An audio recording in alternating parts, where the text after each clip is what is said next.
জান্নাত পেতে চান, জান্নাত পেতে চান, জাহান্নাম থেকে রক্ষা পেতে চান, কি করবেন?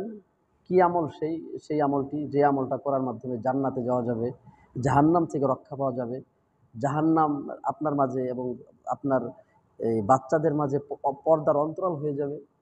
রাসূল সাল্লাল্লাহু আলাইহি ওয়াসাল্লাম বলছেন, আন উকবা ইবনে আমির রাদিয়াল্লাহু আনহু সামি'তু রাসূলুল্লাহ সাল্লাল্লাহু আলাইহি ওয়াসাল্লাম ইয়াকুল, উকবা ইবনে আমির থেকে বর্ণিত, রাসূল সাল্লাল্লাহু আলাইহি ওয়াসাল্লাম বলেছেন, মান কানা মান কানাত সালাসু বানাতিন ফাসাবারা আলাইহিন্না, যেই ব্যক্তির ৩টি কন্যা সন্তান রয়েছে, আল্লাহ নবী বলছেন ১টি, ২টি, ৩টি, যে ব্যক্তির ৩টি কন্যা সন্তান রয়েছে, ফাসাবারা আলাইহিন্না, তাদেরকে ধৈর্য সহকারে লালন পালন করেছে, ও আতআমাহুন্না, তাদেরকে খাবার দিয়েছে, ও সাকাহুন্না, তাদেরকে পানি পান করিয়েছে, ও কাসাহুন্না, তাদেরকে পোশাক দিয়েছে।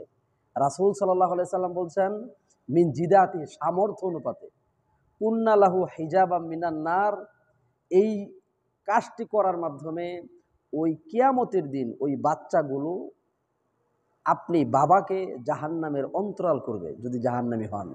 সুবহানাল্লাহি ওয়া বিহামদিহি, সুবহানাল্লাহিল আযীম। অতএব বোঝা গেল কন্যা সন্তান অভিশপ্ত না, কন্যা সন্তান জাতির জন্য কল্যাণকর।